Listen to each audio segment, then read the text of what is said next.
Like I have spent a lot of time in hunting for off-campus opportunities. So I have a different concept for off-campus opportunity. I call it DP in job application. Like we have done DP in coding, we will do now DP in job application. Okay, round for online round. It was an implementation-based question, which was, to be very honest, it was very lengthy. Like I took 2 hours and 10 minutes around to solve the question. It was something related to poker. So it was means they were just checking like how quickly you can develop things. You can tested everything from DBMS to OS to computer networks to system design and OOPS and DSA. Everything they tested in. Hi everyone, thank you so much for such an amazing response to the previous videos. In this video, I have with me Akash Gayakwad from NIT Raipur, and he has cracked three amazing companies: Salesforce, SMS Gupshup, and Siemens Healthineers. So you might have heard of these companies. Like SMS Gupshup is one of the recently formed unicorn, and Siemens Healthineers is one of the healthcare companies. So we'll discuss about the entire experience, how he applied for these companies, and how he got the different interview rounds. What are some of the important topics in these interview rounds, and how you should prepare if you're preparing for off-campus opportunities at these companies. Also, we'll discuss about some of the resume tips that Akash had in his resume, and we'll talk about a lot of amazing things. So do watch this video till the end, and if you're watching this video till now, do press the like button, share it with your friends, and subscribe this channel. That will motivate me to make more and more content for you, and your feedbacks are always welcome. Do let me know in the comment section if you have any feedbacks for me. So let's see this amazing conversation with Akash.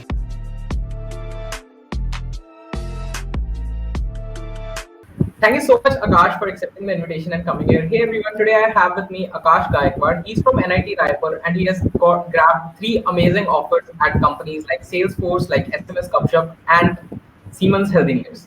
So we'll talk with Akash regarding his experiences, what all he has done as a part of his as a part of his programming journey, and how he has been able to grab these amazing offers. But before that, let's start with a brief introduction of Akash. Okay, so first of all, thanks Arsh for inviting me in this platform. And so coming to my introduction, hi, my name is Akash Gayakwad and I am a 2021 graduate from NIT Raipur. So I'm currently working as a software engineer at SMS Gupshup. Along with this offer, I grabbed two more opportunities from Salesforce and Siemens Healthineers. Okay, Okay. so that's all from my side, and let's move further. Okay. So before moving on to the actual process of these companies, let's just have a brief intro about your college life and how you, what all things you did as a part of your college life, college journey. Okay, so my college life started in the year 2017. So initially, I was more focused on web development part and played with different front end and back end frameworks. Okay, then I tried some hands-on on mobile application development, and then little bit of machine learning and related stuff. So in my first 2 years, I was involved in all these things on. Okay, I was not preparing anything related to preparation of placements and anything. And during these first 2 years, I also participated in different hackathons, was an active member of different, what we can say, communities, developer communities like DSC and Facebook Developer Circle.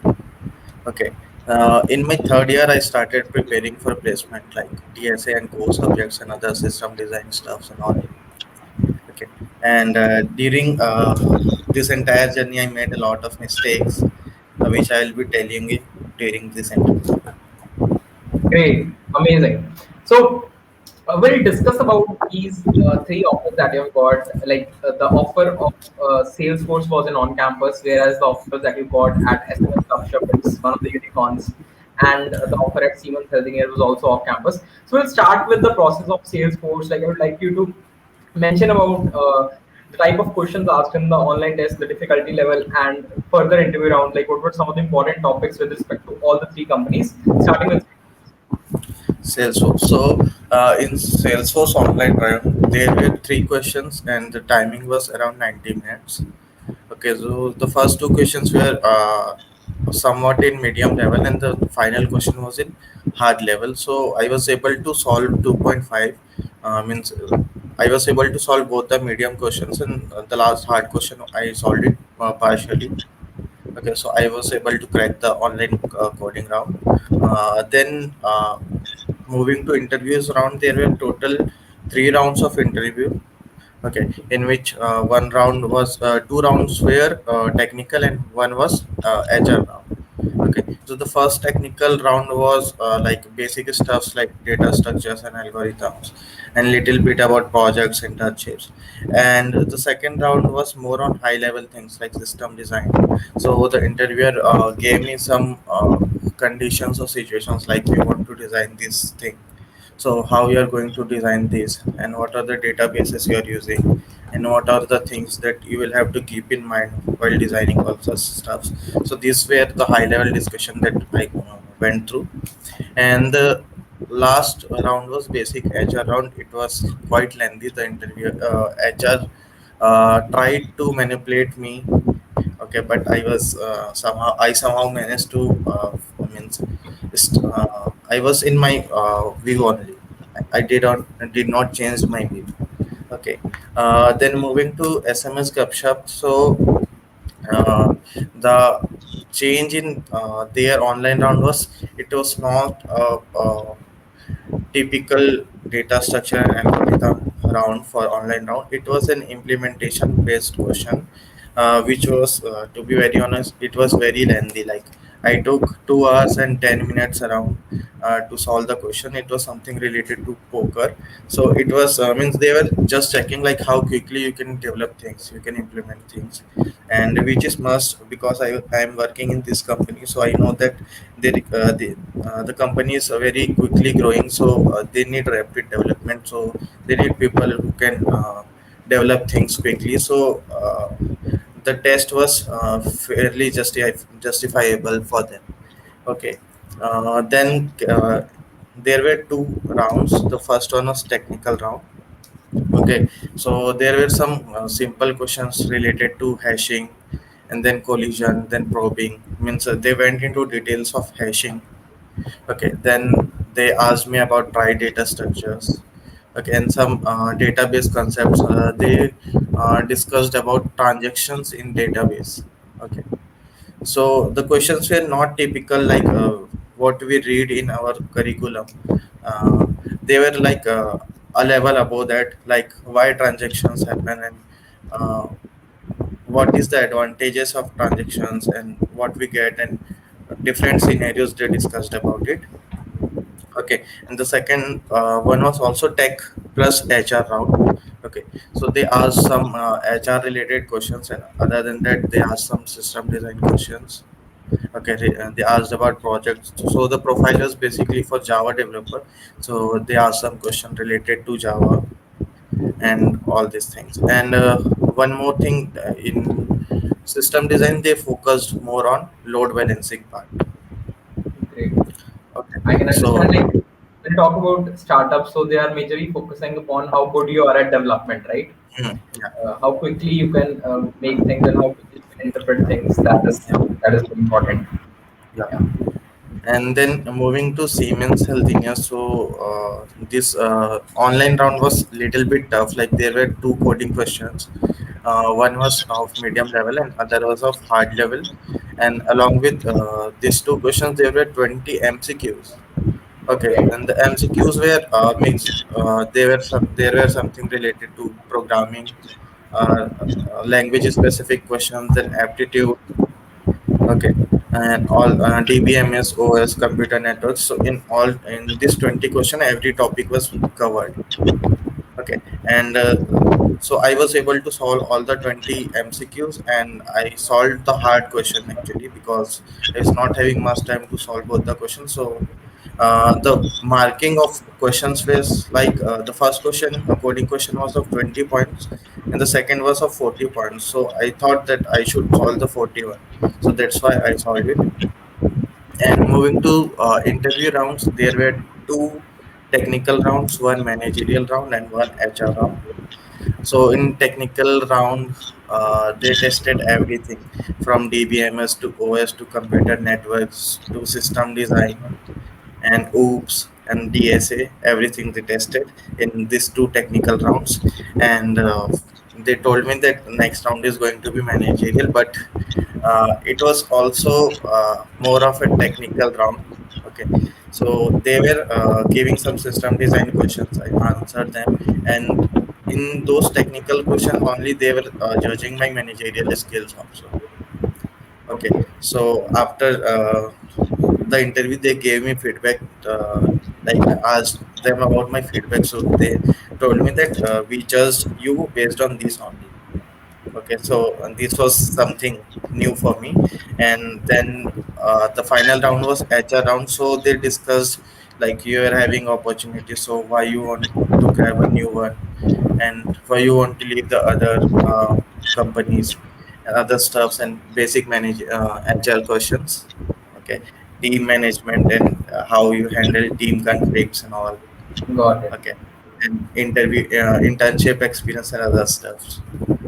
So these all were my experiences. Great, great, great. So I hope like people will be really they'll have a great learning experience listening to your experiences. Now, like you mentioned that there were various system design rounds, there were various DSA rounds. So what were your resources? From where did you prepare these system design questions as well as the data structure algorithms? Like what was your preparation strategy throughout your college years? So first, let's move to data structure and CP stuff. Then we'll move to system design. So for like we'll start from very start. So if you are complete beginner, like you should first focus on data structure and algorithm, then move to CP. So coming to like, is it important to have CP skills? So I would say it totally depends upon the type of company you are targeting. Like if you are targeting FANG companies or the top product based company, their CPL skills is must, because they are not going to ask any typical questions, and even they are asking some classical questions, they will be putting some follow up questions on them. So you need that solving ability or problem solving ability to crack these interviews. Okay, and if you want to go for some service-based company or mid-level companies, then decent DSA skills are enough to crack them. You can start identifying patterns in data structure and algorithms. Great. Okay, but also I would suggest that you should have good CP profiles or ratings online, especially in CodeChef and CodeForces, because these profiles helps you in getting shortlisted in off-campus opportunity. Got it. So that is basically for DSA and CP. Now when we talk about system design, so from where did you refer for system design? What were the resources or something? Okay, so there is very good resource on internet from Gaurav Sen. Okay, so Gaurav Sen has created entire playlist on system design. So any person who's just starting with the system design can initially go through the whole playlist, and he has very well explained each and every concept of system design. Then you can move to learning the architecture of different already existing systems like Instagram, Twitter, Tinder, Netflix, and others, WhatsApp. You can learn the design of all these things, but you need to keep one thing in mind, that during interview they don't want already existing answer. Like if they ask you design Tinder, and you are simply putting the resources available on internet, so they don't want it. Uh, they don't want you to be correct completely, and there is no right or wrong in system design. Okay, basically it's a trade-off everywhere. So you need to put your own mind and design your own system. That's what they want, because in company you are not going to redesign Tinder, you are going to build a new system. So that's Yeah. what they expect. Great. So one thing more, like now at present you have three offers. Like one is from a unicorn startup, one is from a very Yeah. established company, and like two are from very established companies. So what all factors do you think are important while considering between various offers, and how will you choose your offer? Okay, so coming to means choosing between different offers, my first point of consideration will be the compensation, because it is must to have, and second is the job profile, because no company is going to stay with you. Your job profile is going to stay with you during your whole career. Okay, and after that comes the work culture of the company and the type of work that you are going to get over there. Okay, even I think these all criteria are sufficient to decide between the offers. Even if you are not able to decide, then you can move on to criteria like the job location. You can choose your preferred job location, and then you can see the company's trend in the last few years, like if the company is growing or not. These are the factors based on which you can decide your offers. Great. So like nowadays, I have been getting this question from people like I have these two offers. Which is the best offer? How I should decide? So I hope many of doubts will be cleared from your particular answer. Now we'll move on to one important aspect when we're applying off campus is our resume. So how we can curate our resume so that it passes through the online ATS or it passes through the initial screening, which is very important for off campus process.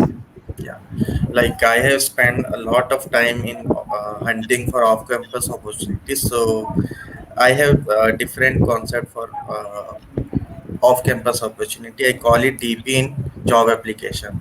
Like we have done DP in coding, we will do now DP in job application. Okay, so instead of applying randomly in all the available opening with one single resume and one single cover letter, that is there is very slight chance that you are going to get shortlisted from a general resume. Okay, so my advice is to prepare multiple resumes for different roles. Like for front end, you can develop for build one, for back end, for full stack, for mobile application development, for data engineering, and for ML and DL. Like whatever suits your profile, you can prepare your resume accordingly. Okay, and also like instead of writing cover letters from scratch every time, you can create templates so that you can copy paste them in every job application. Okay, and what I did is like I prepared a doc in which I kept my cover letter, my academic details, my internship details, my project links, my portfolio links. Okay, and my online profiles links like Codeshare, Codeforces, Lead Code, GitHub, LinkedIn. Okay, also you can mention every details that are means needed again and again in a job application. You can keep it over there, so you just don't need to type it again and again. Okay, and during this process, one thing that I observed is like we need different cover letters for different purposes. Like if you are going to reach out to an employee of a company to get the referral, you need different cover letter. Like you can the top part is going to be the same, but bottom part is going to be different. Like if I am interested in this role in this company, so if you can refer me, like that. So you can prepare one cover letter template for getting referrals. You can prepare another template for reaching out directly to the recruiters, and in this way you can prepare different templates for different purposes. Okay, so this is going to speed up the application process, and also you're not going to fed up for even after applying for a long time. So Great. also off campus requires much patience, lots and lots of patience. That's like everybody would agree to this point that it needs patience a lot. So I hope this amazing conversation would help a lot of people understand things, help them learn from some of experiences, how to apply off campus, how to choose between offers. And like coming upon to the final conclusion question, like any final piece of advice that you would like to give to the audience? Okay, so based on my experience, I will say that placement is very uncertain process and sometimes involves luck also. Okay, so I would say that every successful person now has gone through lots of failure in his past. Okay, so coming to specifically for placement preparation or placement process, just keep in your mind that you are going to face n failures before getting the success, and after every failure you think that now I am having n minus 1 failures to reach to my success, and I'm one step closer to it. Okay, this is the kind of means making up your mind to move ahead. also it happens like we all are normal people, so as students we haven't faced all these things, so it happens that we get demotivated with failures. Okay, so I would suggest, or what helped me is like I had group of few people who used to prepare along with me. Okay, so whenever I get rejected and I was demotivated, they were there to pick me up and get me back on the track. So I would suggest that you also have some people who can pick you up, so that you all can move together. Okay, and achieve whatever you have dreamed of. Okay, and these are the things that will keep you on track. And also one thing that you can't ignore is learning from failures. Okay, so we can't really know that we are perfect or not. So there is something hidden in our rejection that we need to improve. Okay, so this is the key to grow. So I think that you should learn from your failures. Like you should, if you are getting rejected from any company, then you should means analyze it, what mistakes I would have made here, and I have to improve those mistakes so that I don't repeat that in future. So that's all from my side. I would just say that keep learning, keep growing, and all the best. Thank you so much, Akash, once again for accepting the invitation and coming here. I hope this would really help a lot of people. Thank you so much once again. Yeah, thank you so much, Arsh, for giving me this platform to share my experience. I hope that my experiences and my observations will help people in getting their dream job. I hope you people like this amazing conversation with Kash, and it has really given you some cool insights to how you should apply for companies like SMS Gupshup, like Siemens Healthineers and Salesforce. So I'll be back again with another video. Till then, stay safe and let me know in the comment section if you have any feedbacks for me. Thank you, all the best, good luck, bye bye, and do subscribe to this channel for more amazing content. Thank you.